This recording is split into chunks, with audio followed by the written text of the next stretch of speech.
옛날 아주 먼 옛날 키 작고 뚱뚱한 로봇이 살았어요.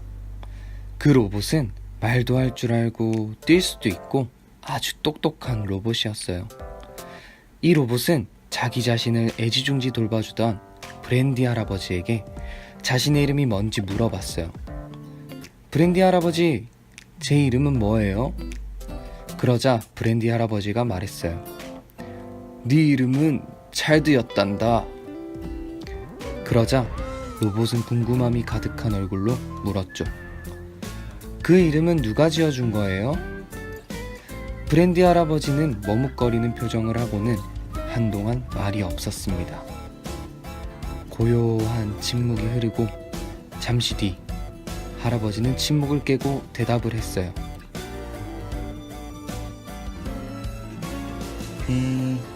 그 이름은 바로 내가 지었단다. 놀란 찰드가 대답했어요. 네? 그걸 왜 이제야 말씀해 주시는 거예요? 그냥 비밀로 하고 싶었단다. 그리고 너를 만든 사람도 바로 나란다.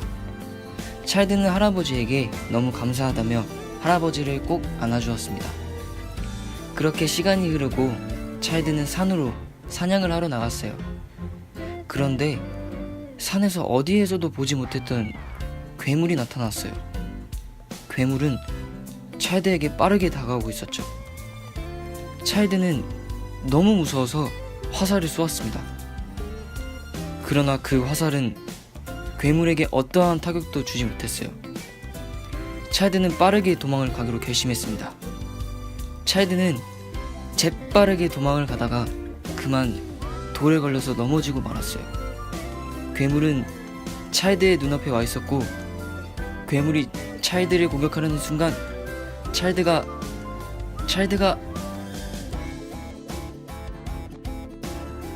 두 눈이 커지며 말했어요. 어이 괴물, 잠깐 동작 그만. 너 그 손등에 있는 상처 어디서 난 거요? 그러자 괴물이 말했어요. 어렸을 때 잃어버린 형이랑 레슬. 찰드가 말했어요. 레슬링하다 침대 모서리에 난 상처 맞지?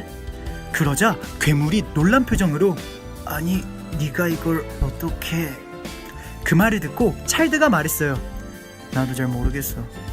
그냥 내 기억 속 저편 어딘가에서 뇌리에 스치며 떠올랐어.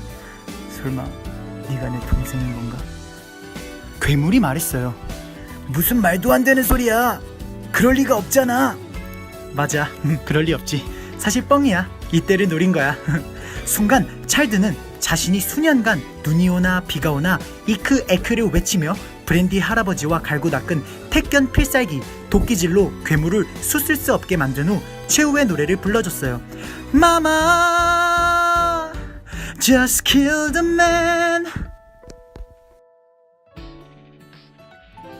그리고 괴물을 물리치고 기분이 좋은 찰드는 노래를 신나게 부른 뒤 배가 고픈지 먹잇감을 사냥하러 갔어요. 저녁이 될 때까지 먹잇감이 나오지 않아서 시내까지 쭉 내려와 사냥을 했습니다. 그러다 너무 배가 고파 찰드가 바닥에 쓰러졌어요. 이를 지켜보는 사람은 많았지만 쓰러진 찰드를 도와주는 사람은 아무도 없었어요. 그러나 그때 어느 한 마법사가 쓰러진 찰드를 끌고 집에 데려갔습니다. 깨어난 찰드가 말했어요. 여기가 어딥니까? 그러자 마법사가 말했어요. 너는 아주 큰 함정에 빠져 있어. 찰드는 무슨 말인지 도무지 모르겠어서 마법사에게 그만 크게 화를 내고 맙니다. 그러자 마법사는 일단 먹고 이야기하자면서 맛있는 음식들을 다 차려줬습니다. 찰드가 좋아하는 제육볶음, 치킨, 족발, 그리고 구첩반상까지 정말 눈이 휘둥그레질 정도로 수많은 음식들을 본 찰드는 흥분을 가라앉히고 먹기 시작합니다. 밥을 다 먹고 행복해진 찰드는 다시 한번 마법사에게 함정이 무엇인지 물어봤습니다. 그러자 마법사가 말했어요. 여기가 바로 함정이지. 하하하하. 말과 동시에 마법사는 고추냉이를 보여주며 씩 웃는 거였어요. 바로 찰드가 먹은 음식에 대량의 고추냉이를 넣은 것입니다. 하지만 찰드는 로봇이라서 고통을 전혀 느끼지 못했습니다. 찰드는 진심으로 정색하며 이야기를 했죠. 음식 가지고 장난치면 못 써요. 그러다 정말 벌받아요, 법사님. 이러시는 거 아닙니다. 그러자 마법사는 미안했는지 도시락을 싸서 봄 나들이를 가자고 제안을 했습니다. 마음씨 착한 찰드는 마법사의 제안을 흔쾌히 승낙하고 랍스터 샌드위치와 감바스를 싸들고 사이좋게 두 손 꼭 잡고 봄 나들이를 갑니다. 룰루랄라 떠나는데 갑자기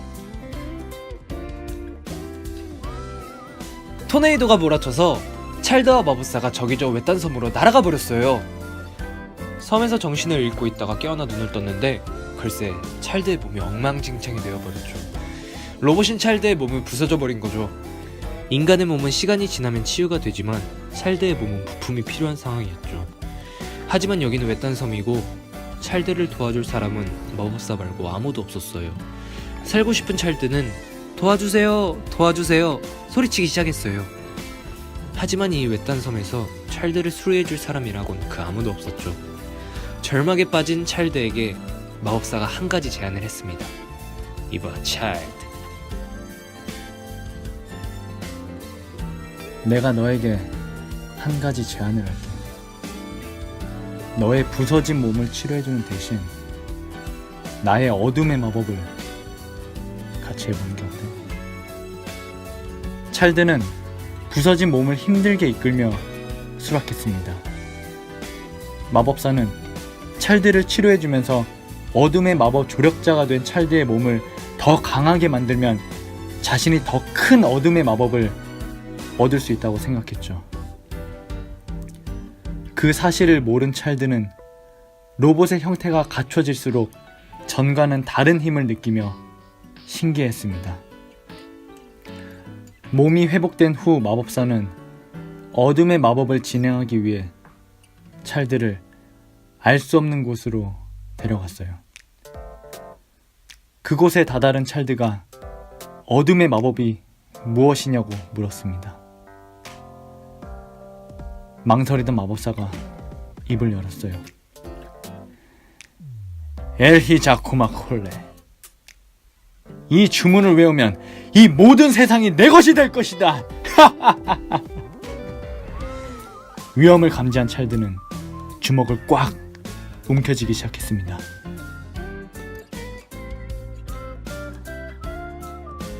모든 세상이 자신의 것이 될 거라던 마법사가 찰드에게 말했습니다. 엘히자코막 홀레, 주문을 좀 더 성공적으로 외우기 위해선 너의 힘이 필요해. 내가 주문을 외울 테니 내 손을 함께 잡아줘. 도와준다면 나와 함께 이 모든 세상을 누릴 기회를 주지. 찰드가 두려워하며 한참을 머뭇거렸습니다. 두려운 건가 찰드?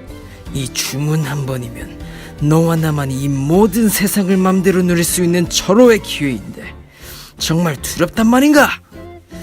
화가 나 머리가 온통 빨갛게 달아오른 마법사가 찰드에게 말했습니다.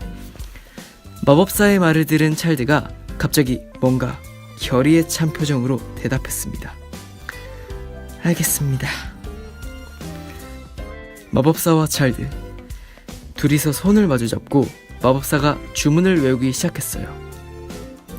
엘히자코막 그때 찰드가 주문을 외쳤어요. 레올 마코자 히엘! 순간 마법사가 소리쳤어요. 찰드 내 이놈 안돼! 그 순간 그 둘 사이에 엄청난 파열음과 함께 빛이 나면서 찰드는 정신을 잃고 말았습니다. 얼마가 지난 후 찰드는 지하 나무 천장 틈 사이로 희미하게 보이는 빛을 따라 정신을 차리며 일어섰어요. 일어서 보니 마법사는 사라지고 그 자리에는 맛있게 익은 홍시 하나만이 남겨져 있었습니다. 어떻게 된 상황인지 기억을 되돌려 찰드가 깊은 생각에 빠졌어요. 악의 주문인 엘히자코마 홀레를 뒤집어 레홀 마코자 히에를 외치면 선의 주문이 되지 않을까? 라는 기가 막힌 생각을 한 자신이 떠올랐죠. 결국 찰드의 뛰어난 순발력으로 선이 악을 이긴 것이었어요.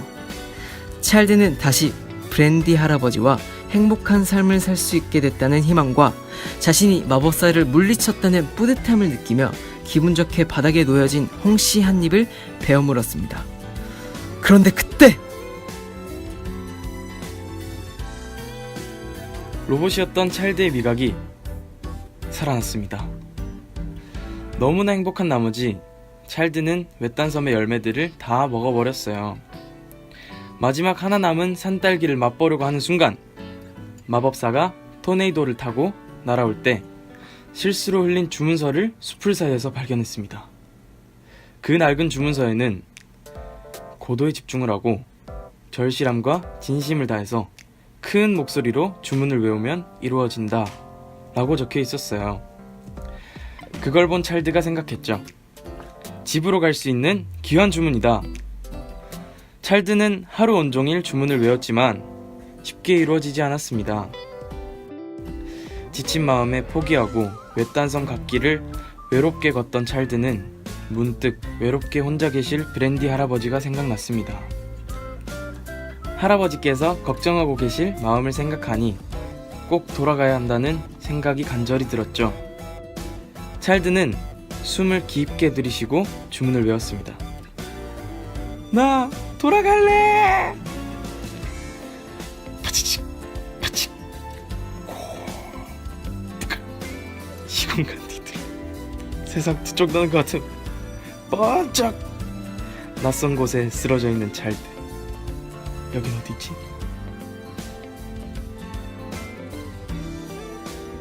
주위를 둘러봤지만 아무도 없는 공간. 그 공간의 이름은 노예요. 식물도 햇빛도 생명도 아무것도 없었어요. 어떻게든 살아남기 위해 찰드는 주위를 돌아다니기 시작했어요. 그러다 동굴을 발견하게 된 찰드는 깊숙이 들어가다 빛나는 장갑을 발견했습니다.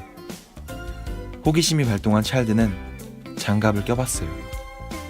그 후로 알 수 없는 미지의 힘이 느껴지기 시작했어요. 찰드는 자신도 모르게 손가락을 튕기는데 아무 일도 일어나지 않았어요. 모든 것을 포기한 찰드는 자포자기하고 맙니다. 그러나 그때 갑자기 공간에서 나오는 10명의 금빛 소년들. 너무 빛이 나서 볼 수가 없었어요. 그중 자신이 리더라고 말하는 보민이 말했어요. 너를 지구로 데려가 줄게. 그리고 대여를 시켜 우주선을 부르는데 안에는 보민의 동료들이 있었어요. 그들의 이름은 바로 골든차일드. 차일드는 그들과 우주선을 타고 다시 지구로 돌아갈 수 있었습니다. 골든차일드 릴레이 동화 끝!